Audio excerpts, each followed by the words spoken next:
So welcome everybody. My name's Shimona. I use she, her pronouns. I am the Equity Director and Volunteer Engagement Director here at 350 Seattle, and I welcome you all here. I'm just gonna start this meeting off with a land acknowledgement, and I will share my screen so people can read along as well.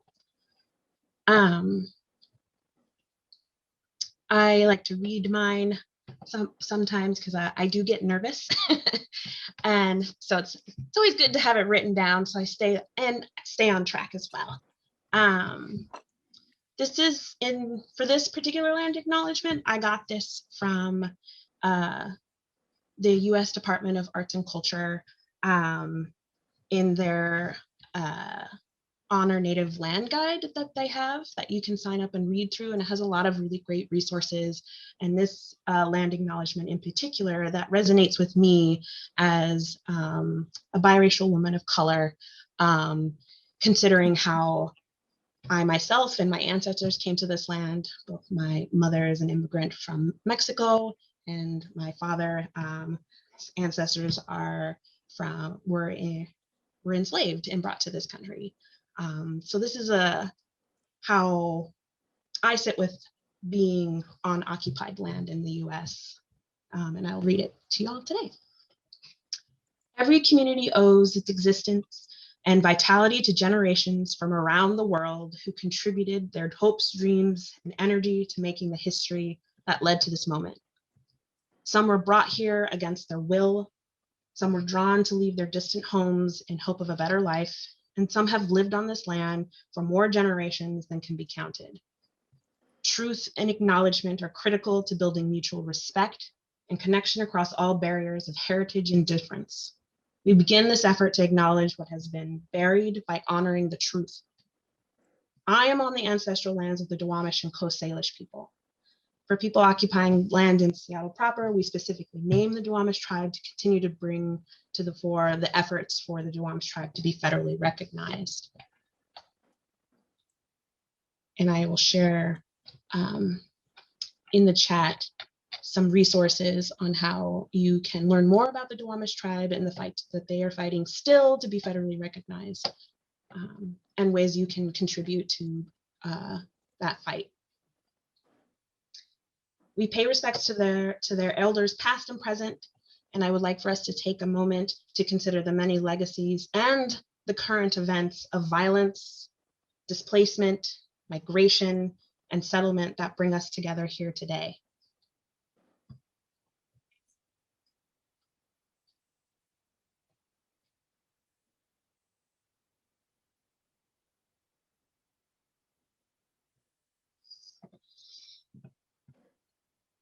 It's important to note that acknowledgement is only a small first step in honoring the land. It has to be paired with action. And tonight is one of those ways that we can act by educating ourselves on the fights that we are fighting on the land here, and getting involved into the many different ways, regardless of who you are.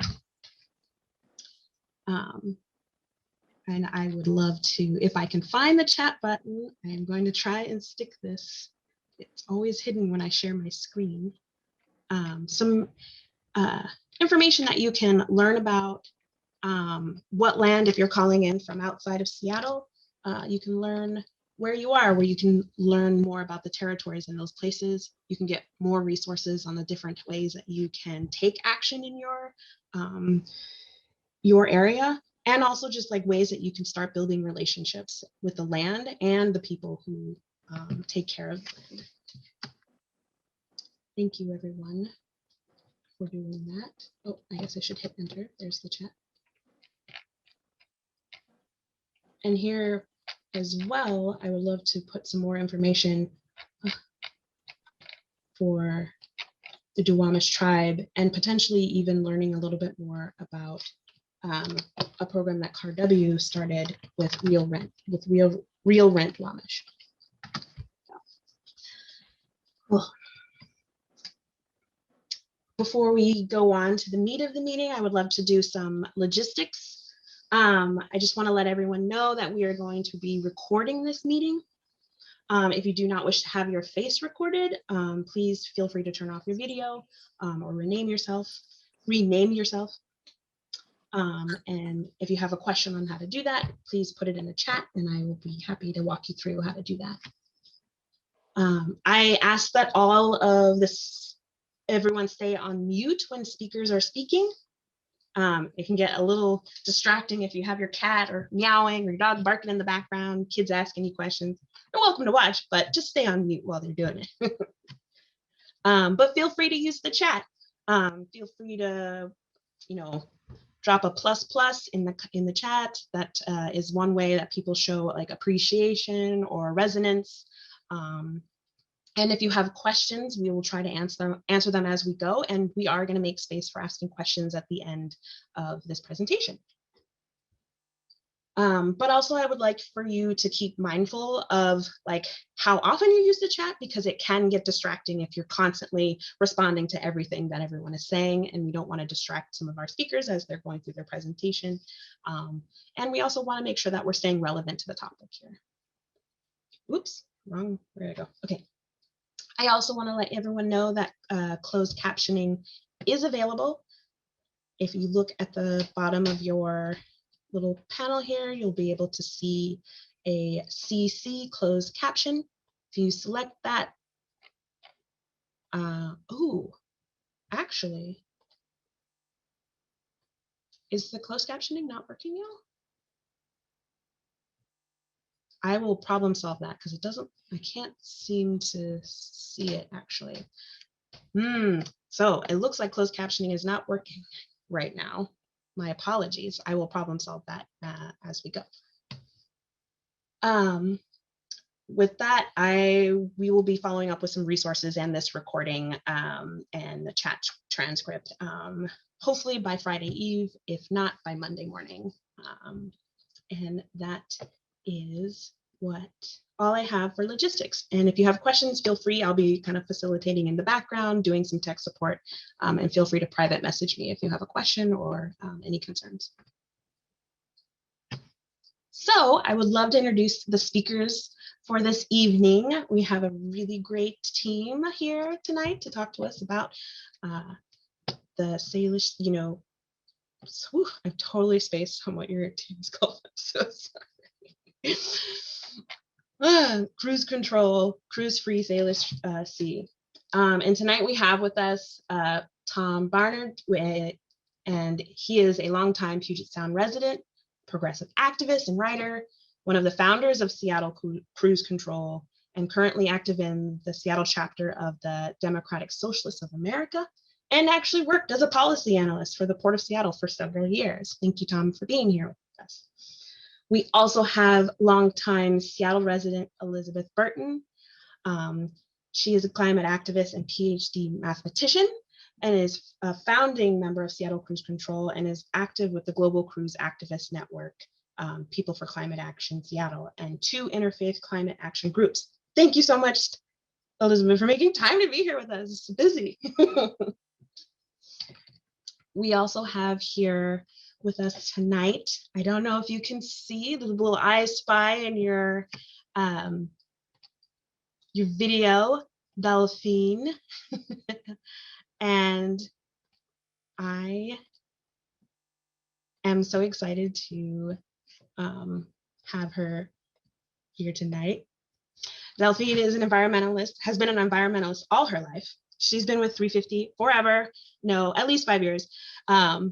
And she just can't wait to get to in-person actions after 1 year of the pandemic restrictions, and hopes all of you can join us. And Delphine will be sharing some ways that we can take action later on in this this fight against cruise expansion.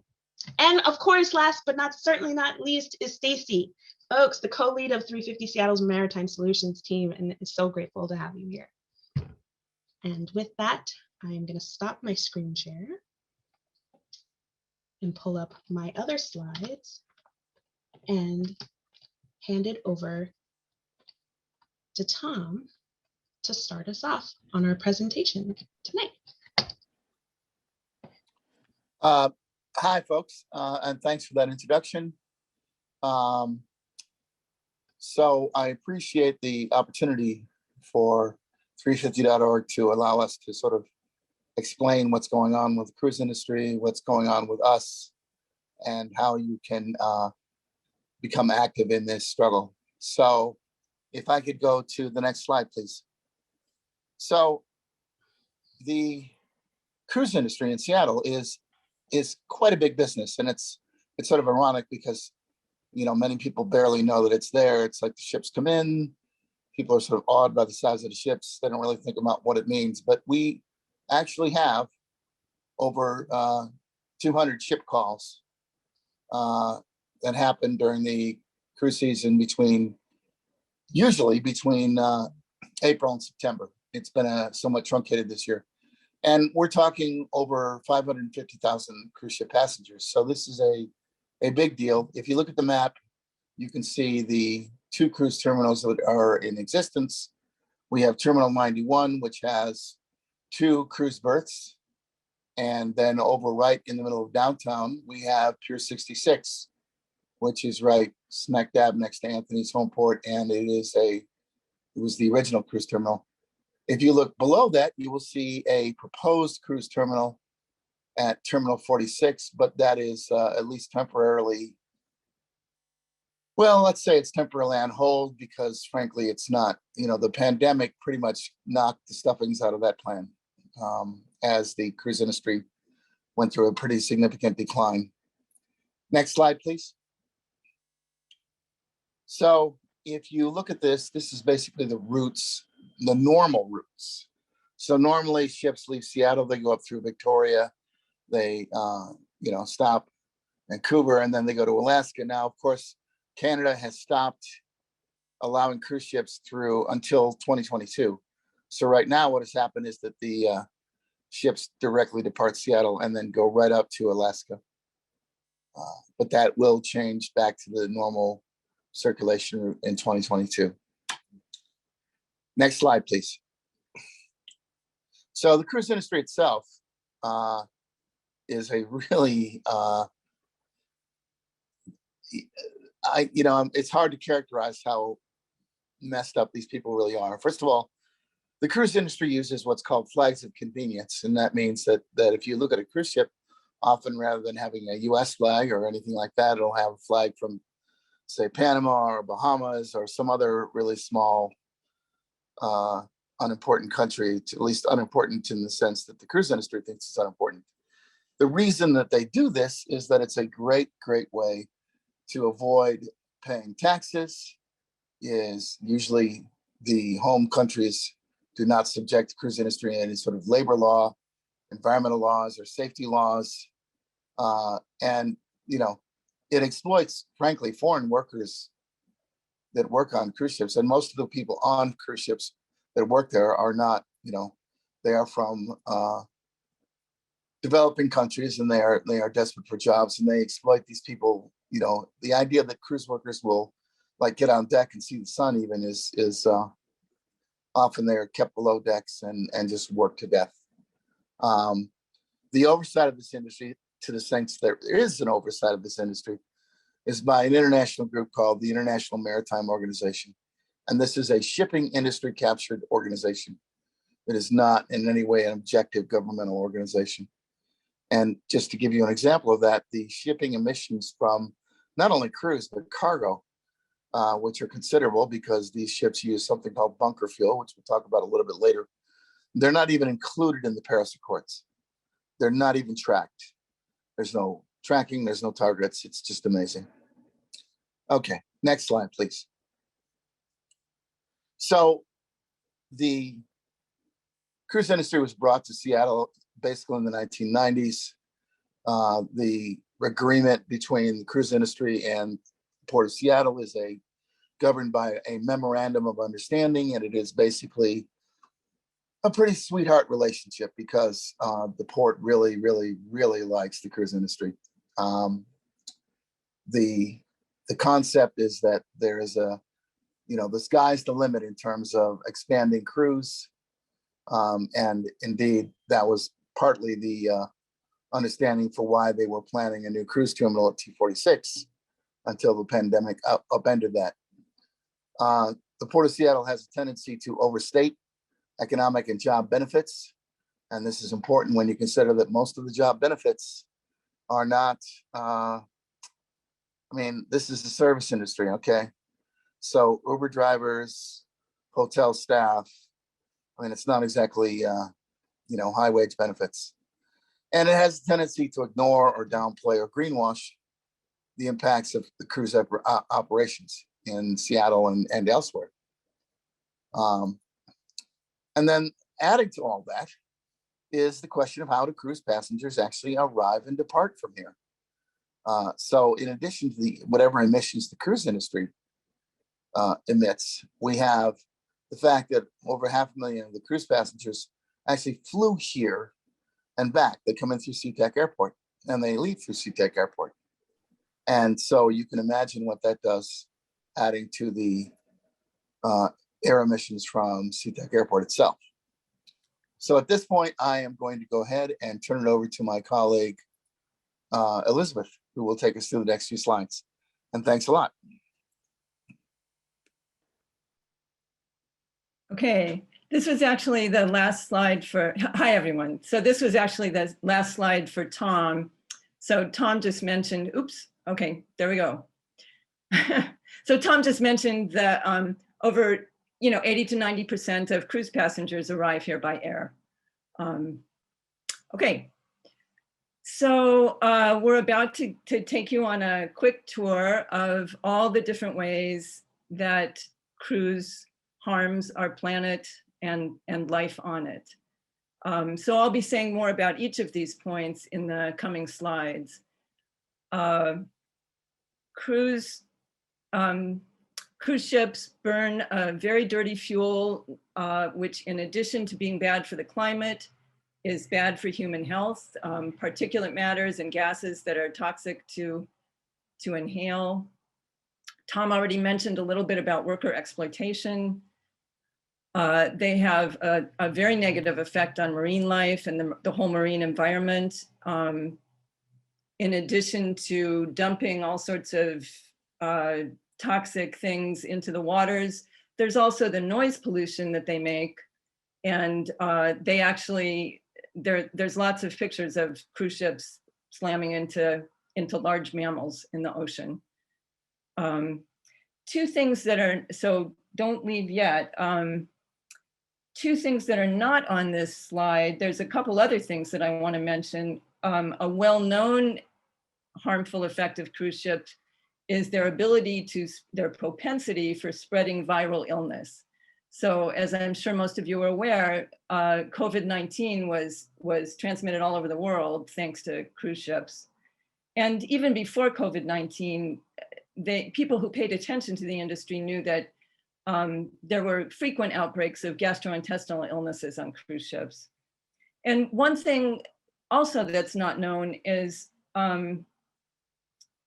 again, because cruise ships are not obliged to abide by the safety laws in the countries that they visit, they're really rife with a lot of violence and assault. There are a lot of sexual assaults on cruise ships. There are regularly people go overboard and go missing. If you go on a cruise ship and you have a serious medical emergency, there may not be adequate staffing or training for people to take care of you. So it's kind of a dangerous place to be as well for the passengers. Next slide, please. So yeah, the cruise ships, most cruise ships burn the absolute dirtiest fossil fuel there is. Compared to gasoline and diesel, bunker fuel is the pits.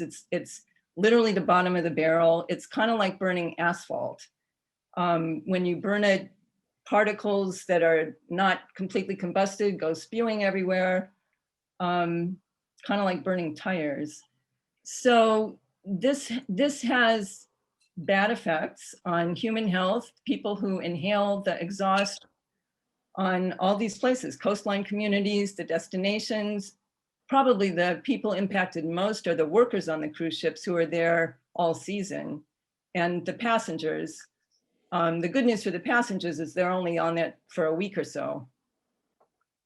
And yes, it can lead to all of these diseases listed in the cloud here: heart disease, asthma, cancer, and early death. And as I mentioned, it also spreads viral illness. So, okay, next slide, please. It is not unusual for cruise ship staff to work 7 days a week, 12 hours a day. They make somewhere between $500 and $2,000 per month. Some of them have very physically demanding jobs and can get injured in the course of doing their jobs. Many of them fear to report the injury because if they do, they might not, their contract may not be renewed. They are forced, if they try to sue the cruise company, they are often forced to use arbitration, and the arbitration staff work for the cruise company. So it's unlikely to go well for the crew member. It was a horrible thing during the pandemic when cruise ships, the whole cruise industry shut down because of COVID. 3 months into the pandemic, over 40,000 cruise ship workers were stuck at sea without paychecks. 5 months into the pandemic, 12,000 crew members were stranded at sea just in US waters. Eventually, there were crew members who committed suicide because they had been kept, basically prisoner on these ships, were not allowed to even communicate with their families. In the meantime, cruise CEOs amazingly made bonuses last year. Well, the workers made almost nothing, and some of the cruise CEOs made more in 2020 than they did in 2019. And I think Stacy has been dropping some links into the chat. So some of the statistics and facts that I'm mentioning here, there's a few articles that, at least for some of them, where you can look these up and learn more. Next slide, please. So there are, each community is different, but there's a bunch of negative impacts on port communities. Some of the small communities, it's like a bad addiction. They originally welcomed cruise ships because the idea was it would help their economy, but at this point, they have no control over what happens if they don't accede to whatever the cruise ships want, like build more ports. The cruise ships will just say, hey, we'll take our business elsewhere and take all of the business away. So it's not exactly a mutually beneficial relationship, or certainly not an equal relationship. I'll just give a couple examples. Skagway, Alaska is on the itinerary of many of the Alaskan cruises. It's got a year-round population of a little over 1,000 people. It's a tiny community. In 2019, in one day, 4 cruise ships, each carrying 4,000 passengers, can come on the same day.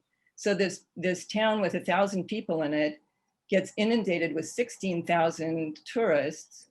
And this is a huge strain on its infrastructure, providing water, restrooms, garbage collection, et cetera, for all that is difficult for the town. At many places, the cruise ship tourists crowd out overnight tourists. Overnight tourists do more for the local economy by a large margin. For example, they might even eat in restaurants or stay in hotels, unlike the people on the cruise ship whose meals and lodging, of course, are all via the cruise ship. There are other, I'll just mention a couple of other effects other than this kind of over-tourism. I'll say more about climate change in a moment, but one of the things that comes out of the smokestacks of cruise ships is a particle called black carbon. So this can land on glaciers in Alaska and accelerate their melting on top of what climate change does to it. I just heard today from a cruise activist in Ketchikan that So cruise ships have not yet come back to Ketchikan, although they will soon. And the visitor center in Ketchikan has very nice restrooms, but they aren't open yet. So non-cruise tourists who visit Ketchikan have to use porta potties. You know, it takes work to get to reorient these places towards something other than cruise tourism. And also, I also heard from a cruise activist in Victoria that usually every year, 50 to 100,000 tons of waste are offloaded from cruise ships into Victoria and like trucked through town and hopefully taken to some kind of dump. So that's a traffic problem, among other things, for the local residents. Next slide, please. Yeah, so climate is a big deal as far as cruise ships go. So I'm the one who did these calculations through publicly available data. If you add up the emissions from all of the 2019 Seattle to Alaska cruises that use Seattle as a home port, plus the accompanying flights that you know, over 500,000 people took to get to Seattle to start the cruises and to go home afterwards, it adds up to almost 2 million tons of greenhouse gases, about 1.9 million tons. And just for comparison's sake, that's about a third of the annual greenhouse gas impact of everything in Seattle. And just for the record, I'm not double counting here. The Seattle emissions do not include people from outside Seattle flying in and out. And they only count the cruise ships while they're at port. They don't count the whole journeys. So shore power is often touted as, look how green we are. Seattle's such a green port. We're doing our part to beat back climate pollution. And I will say, so shore power is a wonderful thing for keeping toxins out of the air. What happens is some of the ships that come here can plug in to Pier 91, not yet to Pier 66. And so when the ships are in port, instead of running their engines and spewing all this stuff, they plug into Seattle's relatively clean electricity grid. But the truth is, in the big scheme of things, shore power electricity eliminates, as you can see, less than 1% of the climate pollution of the ships. So while we encourage all ports to install shore power, as long as if you're going to have cruise ships, it's better to have shore power. But it's far from a complete climate solution. Next slide, please. Yeah, water quality. So the emissions from cruise ships that add to global warming, one of the effects of global warming is that the carbon dioxide is taken up by our oceans and they acidify. This is happening all over the world. And as you can see, this is an example of a healthy coral reef on the left and one from a warming acidified ocean on the right. So that's one of the things that happens. I will talk more about water quality in further slides. Next slide, please. Yeah, so another aspect of cruise industry practices that affect water quality is the huge amount of dumping. So this is some information from an organization called Stand.Earth. One ship carrying 2,800 passengers, which is not unusual, on a 7-day Seattle to Alaska cruise, generates 250,000 gallons of human sewage, 2 million gallons of highly polluting gray water, which is wastewater from sinks, showers, and laundry, 50 million gallons of toxin-laden scrubber water. So scrubbers are a way to try to get the sulfur out of the exhaust.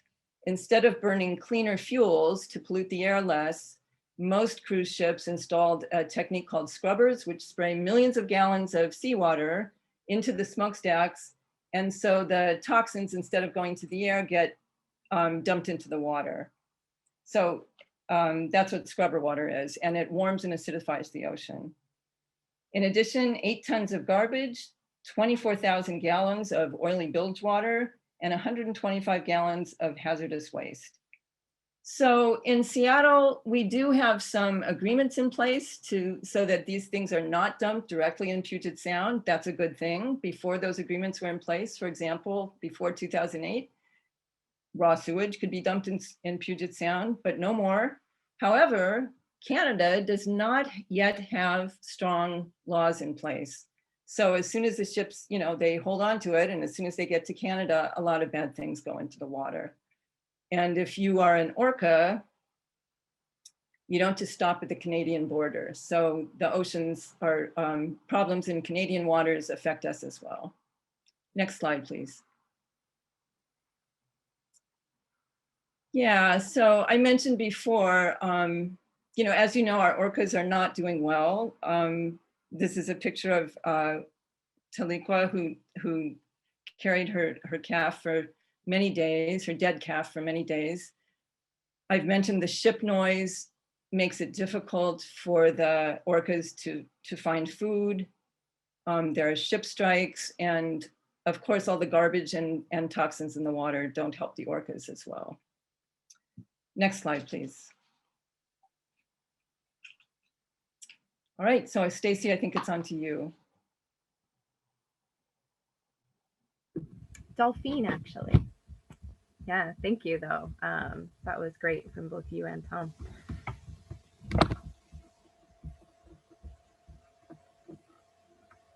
Delphine, are you still with us, or are you chasing salmon? The orca's chasing me, and then I'm chasing salmon. Next slide. Take action. Hello. Thank you again for joining us tonight.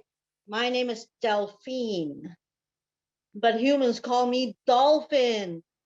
And I'm excited to tell you about all the ways to get involved with advocating for a cruise-free Sailor's Sea. As you can see on the slide, there are lots of different ways to take action, whether you can show up in person, like I would really want to, or show up from home or the office. Your energy will be appreciated. We have a handy volunteer sign-up form to help you get plugged in, and all the information you'll need. You should see the link appear in the chat. Is it in the chat now?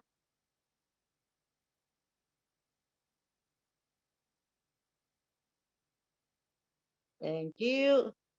Let's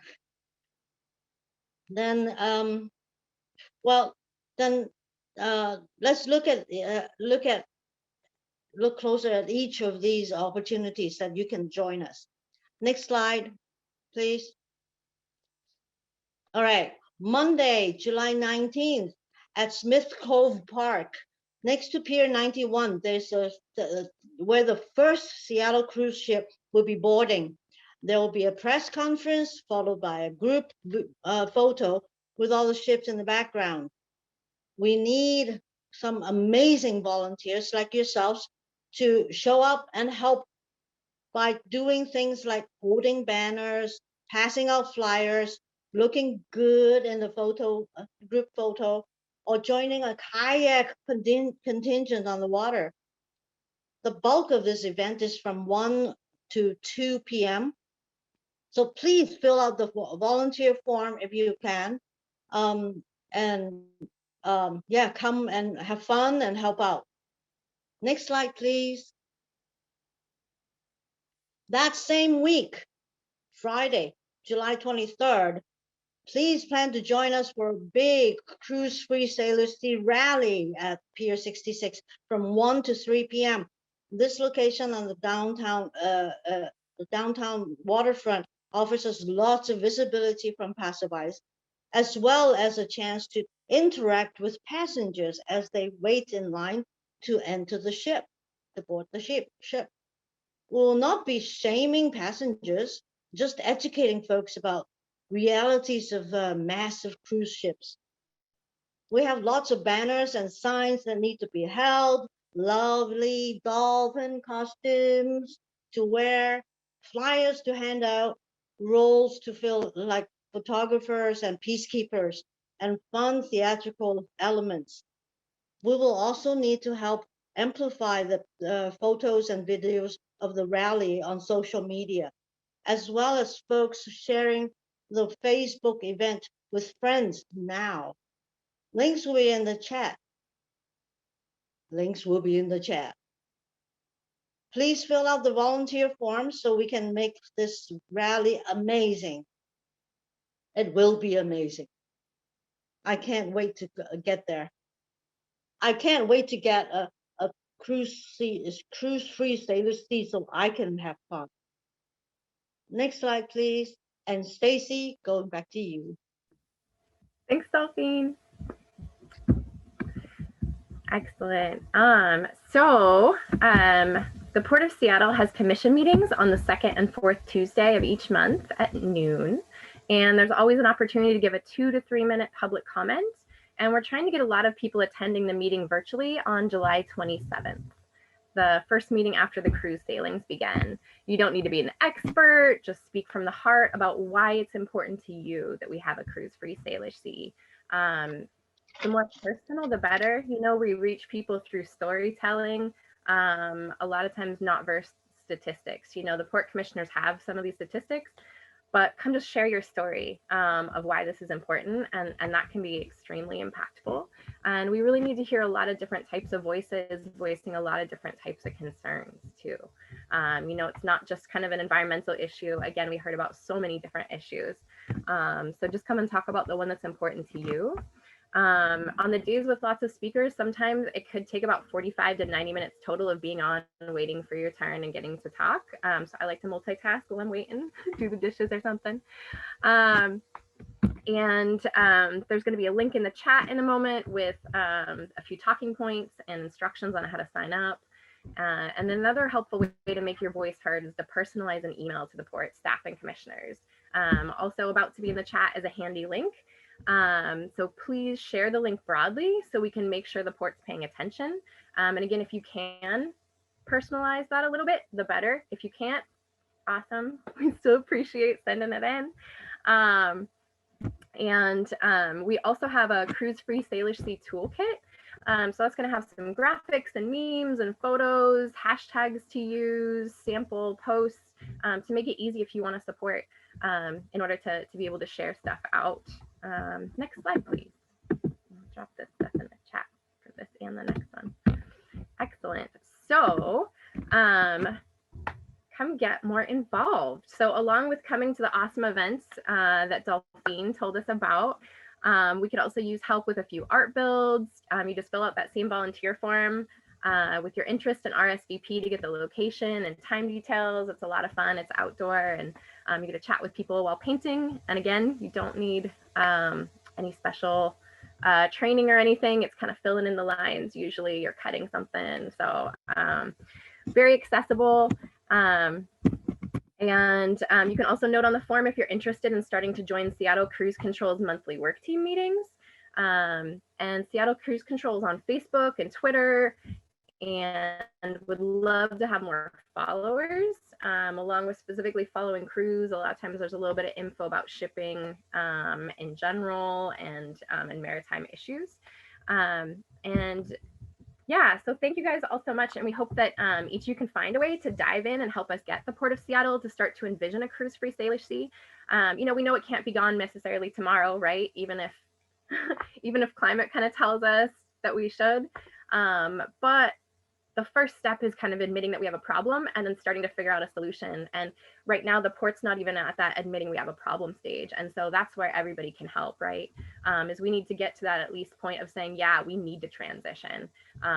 Let's start figuring out how, right? I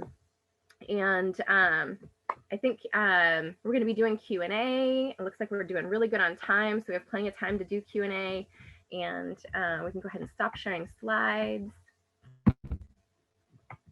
And we invite folks to write questions in the chat is best. But if you If that's a little harder for you, no problem. Just hit the little raise hand button or start doing some crazy stuff like this if that's if that's the way you need to flag down that you'd like to ask a question.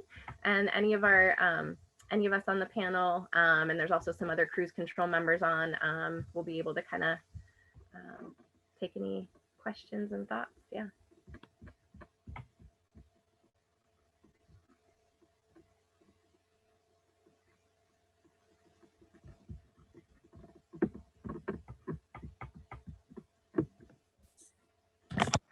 Oh, yes. Thank you, Andrea, for filling out the survey.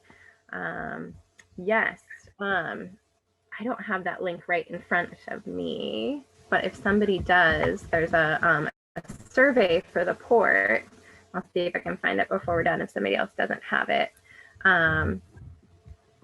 Andrea, did you want to just kind of speak to it for a second? It was just very handy for me to have a way of letting my voice be heard, and they asked for it, so I told them what I thought. I think it came from Miranda or someone in the group. Excellent. Yeah, we'll look for that link. And it was really a survey about kind of like how the port is, I think, like, what do you think about when you think of the port, and just kind of some different things about local residents to try and get more feelings. So it's a great one to fill out. Again, no expertise needed. They're just looking for opinions. Oh, thank you, Miranda. So Miranda dropped the link to that survey in the chat. And maybe we can drop the due date into the chat too, if we know that, or pop off mute.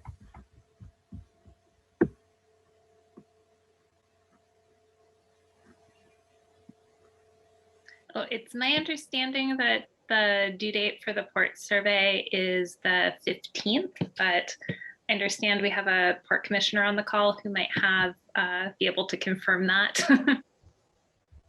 I'm sorry, what was the question? It's Peter. Hi, everybody. Oh, hi.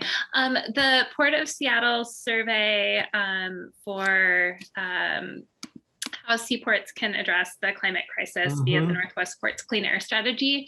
Are we correct in understanding that the port would like those survey results by July 15th? Does that sound right? I apologize, but I don't know much about that survey. I didn't even know it was being undertaken. I can find out and get back to you though tomorrow if you like. I'll be happy to check into it. But do, by all means, do fill out the survey. I wholeheartedly support that. All right, thank you. All right, thank you.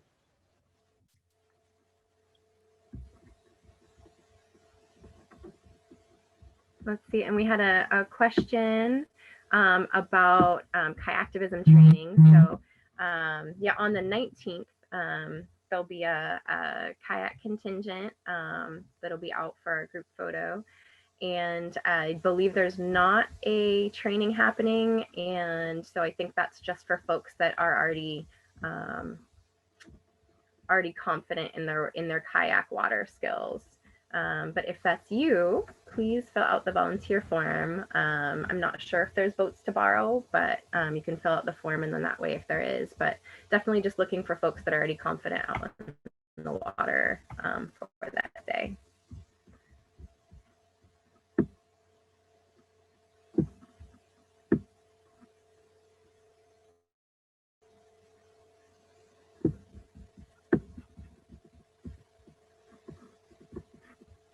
No questions, right? I mean, the facts kind of speak for themselves. Is I think a little bit of the issue with cruise ships, right? Like you just, you hear the first slice of it, like just climate, and it's like, wow, that's bad enough, right? And then you hear the human health aspect of it, and it's like, wow, that's bad enough. And the worker aspect, that's bad enough, right? And so when we kind of line up all those pieces, there's really only one piece that you can at least debate as far as, is this good? And that's, the economic piece. And again, there's unfortunately not a lot of transparency in some of those figures as far as some of the claims, as far as how many jobs and the money that that the industry brings in. And it, not to pick on this industry, I think that's also partly somewhat of a standard to just kind of hear like this industry brings in this much, right? Without really getting those figures. But it would definitely be wonderful transparency to be able to get more of those things from the Port of Seattle, so that we can really look into, again, like what are all these jobs that are going into it? How many of those jobs are really quality jobs, and how many, like Tom alluded to earlier, are low-wage hospitality jobs or seasonal jobs? The Seattle cruise season is only about 6 months, which makes that climate stat even scarier if you think of it. For a 6-month season to equal a third of Seattle's yearly footprint is just kind of mind-blowing. And to think that there's a chance that if the Alaska cruise market does recover, so far what we've heard at Port of Seattle commission meetings is that all the commissioners would be really excited potentially to expand and build that third cruise terminal if the economics of it are good. But again, not really taking into account these negative economics, like the health costs, you know, and the climate costs, which are going to be huge for, you know, all of us coastline cities. Let's see. Oh, great. And Carla, thanks for being on with us. Carla's also from a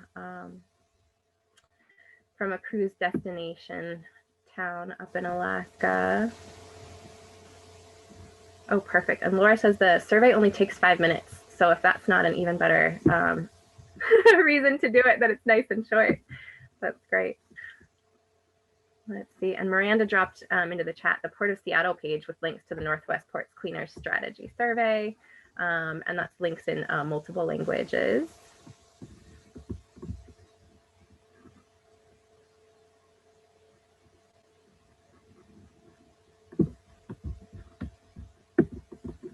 This is So, Delphine. so I want ahead, to say that my environment is really affected by these cruise ships. Those 6 months there, me and my friends, the orcas and the salmon, really don't have anywhere to go because it's all in our entire environment.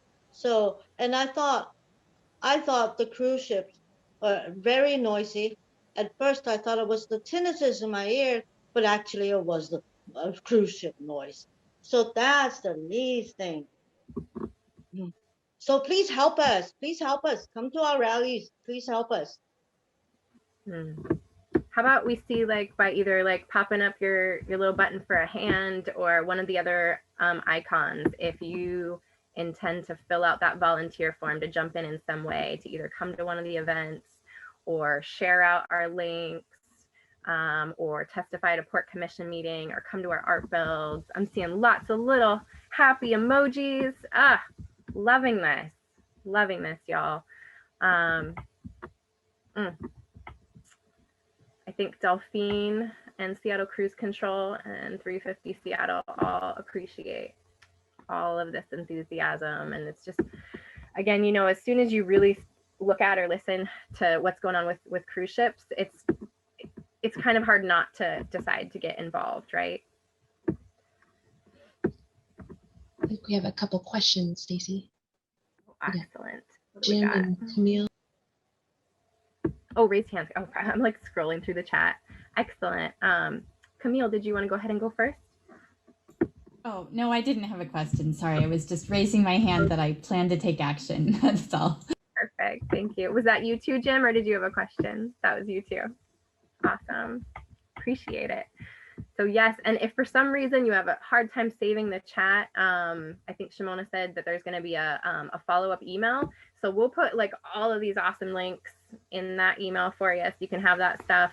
But especially that volunteer form, if nothing else. And then I'll drop my email into the chat too. So if you're somebody that has a little harder time with some of those things like the volunteer form, you can always just send me an email too, and then help you figure out how to plug in.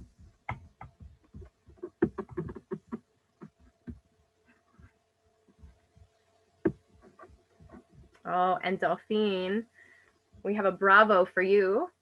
Bravo and so much energy in the chat. Just want to make sure you get to hear your props there. Excellent. All right. If nobody else has other questions, we can pass it back to Shimona to close us out. If we do that, or am I just closing? Yeah. Yeah. Yeah. Thank you everybody for being here and for showing up for cruise control and for hoping for a cruise free Salish Sea. Hope to see some of y'all out there creating some art and doing some actions, holding signs. It's a great way to get involved. I also just want to offer myself as, like, if you would like to learn more about 350 Seattle in general and other volunteer opportunities, if that's like and other parts of our community and getting more involved in our community, I am happy to offer my one-on-one to talk with y'all, and I will put that information in the chat. Always looking for people to get involved. And yeah, as Stacey said, I will be following up hopefully by Friday with all the resources. There was a ton of stuff. Stacey always comes super prepared. So thank you, Stacey.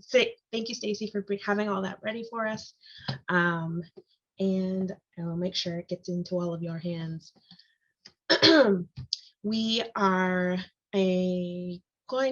We're making like excellent time. This rarely happens. And I think it's due to the fact that I wasn't as chatty in the beginning of the meeting. I usually talk too much and I'm like, oh my God, we're over time. Who did that? It was me. But I really appreciate everyone being here, and I will stick around for a couple questions, but if not, feel free to hop off the mute and just like share your appreciation. And I see a question from Patrick for Peter Steinbrook, the port commissioner, who did agree in the chat, I think, to field the question. And that's, why can't the port address the immediacy of what's going on in the climate and the communities and the Salish Sea? Thank you. First of all, I joined this because I wanted to learn and hear from you and hear perspectives, and not always perspectives that I'm usually hearing, So just to put that out there, I'm only here honestly to be open-minded and listen. I share many, many of these concerns that have been raised tonight. And I have very mixed feelings about the industry itself. I didn't start it, and I haven't been a proponent of it. As for one commissioner, I can only speak for myself. And so I would encourage you not to think of the commission as just monolithic about this attitude that it only means jobs and economic benefit. There's a lot of concern amongst myself and my colleagues about the environmental and other and social impacts that you have raised tonight very validly. And, we can rethink these things. We did put a stop to the redevelopment of the terminal project. That is not simply because of the economic aspects of it. I was the co-sponsor of that measure to stop it. There's a lot of issues there. And so by no means, I just want to say, keep up your work, keep sharing data, knowledge, awareness, advocacy, and we're all listening, and we can change course. I'll just say that. If that's, I can't get into all the specifics because we don't have time, but I just wanted to put that out there. Stacy. And for the individual who asked the question. Thank you. And thanks, Patrick. That was a great question. Yeah.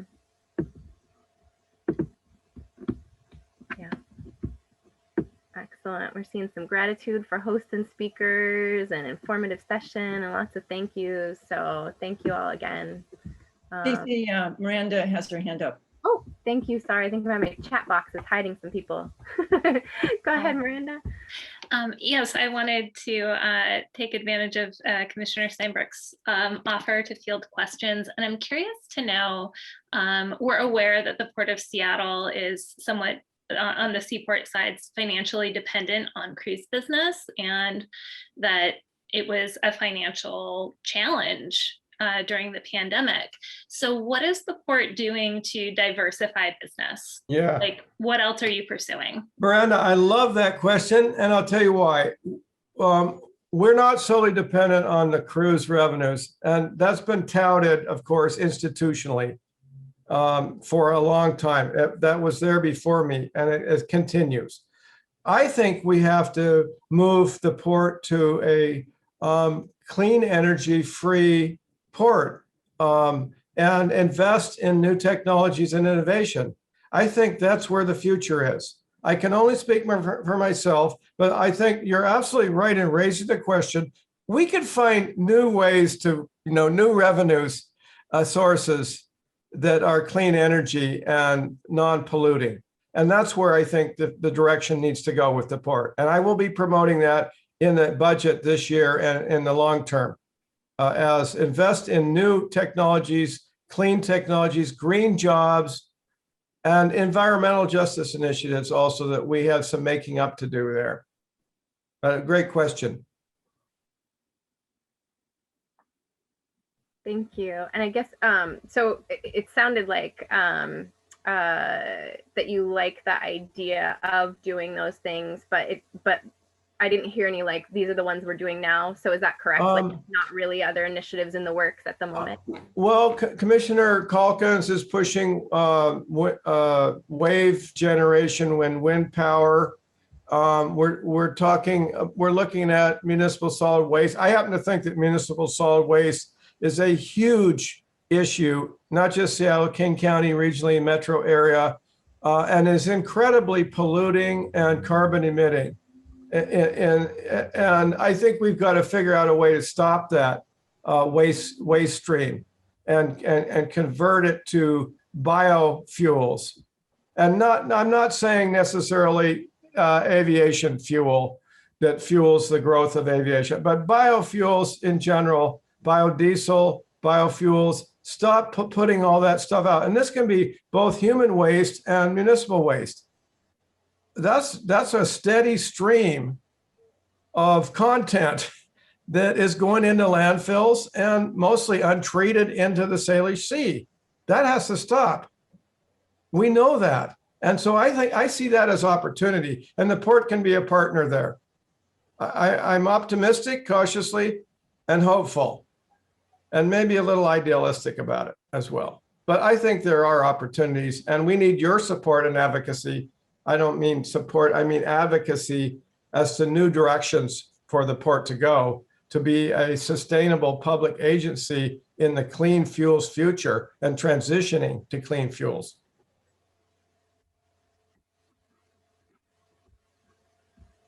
Go ahead, Elizabeth. Hi, Commissioner Steinbrook. The New York Times wrote a scathing expose of the IMO, the International Maritime Organization, about 2 weeks ago, how it's been totally captured by the shipping industry and has thwarted every attempt to actually reduce emissions from shipping.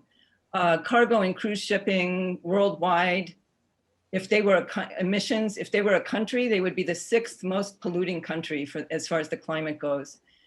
And it's hard for me to see how personal responsibility is going to get the IMO to reduce shipping emissions. I think that elected officials in ports have more of a voice than, am I going to write to the IMO? Do you think they'll listen to me? They're more likely to listen to port commissioners. Yeah. And I was just wondering how you feel. Can you and other ports throughout Washington State or throughout the United States start putting some pressure on them? Yeah, we sure can, Elizabeth, and I'm with you on that. We are one port, and we're a large port in North America with a large shipping, container business. I today raised the very issue that you mentioned publicly with the Seaport Alliance about why we're allowing voluntary hookups, for example, when we're investing tens of millions of dollars in shore power. Now, granted, shore power is limited. It's the actual ocean carrying global shipping line, travel that is the lion's share. which we don't have control of it. But you're absolutely right. And we are advocating, and we will continue to aggressively advocate in the international forum for regulation of vessel emissions globally. We're a little tiny fish in the sea, but we are doing that. And that on the home front, I always look at personal responsibility too, because I feel strongly about that.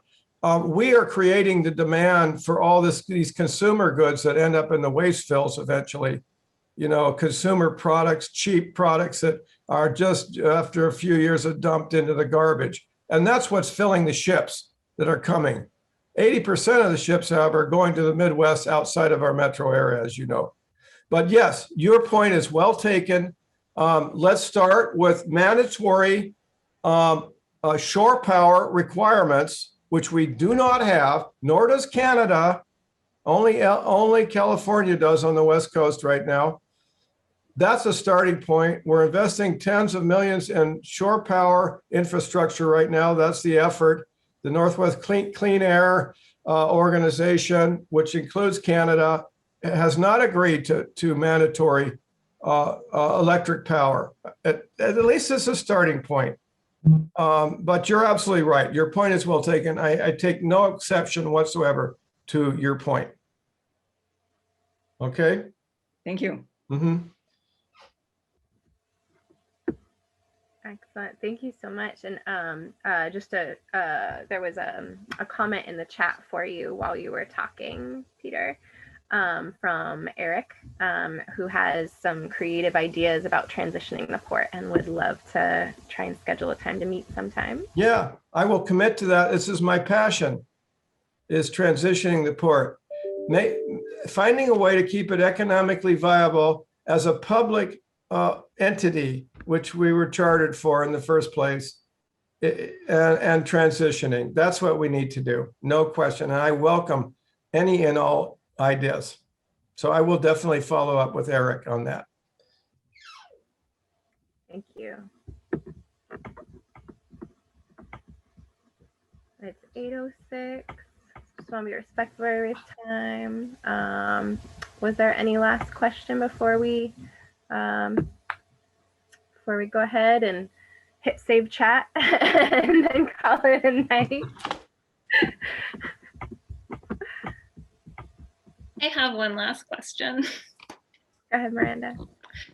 So it's on the subject of personal responsibility, because what I hear you saying is it's important to reduce demand.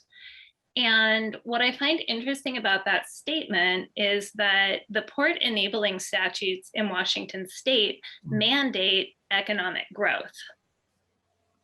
So do you see a paradox in your position as a port commissioner mandating economic growth while telling us as individuals to reduce demand? Yeah.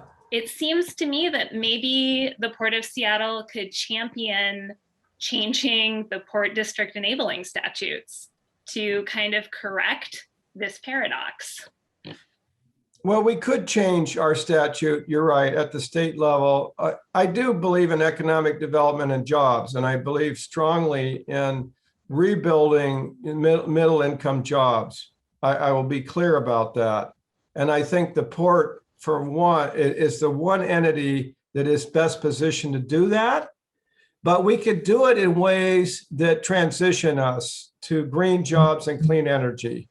And that's the future to me. That's the vision, the future. How we get there, what enabling laws we need, I don't know. I welcome advice on that, Miranda. But that is absolutely the vision that keeps me motivated and passionate. It's not to sustain, this consumptive, polluting, we know that. The transportation systems that we enable, airport, seaport, of course, I'll be the first to admit, calculate the numbers. Yeah, how do we move out of that and transition? This is the time for ideas and visions. And you guys are very much on the lead on that. So I look to you for ideas and advice.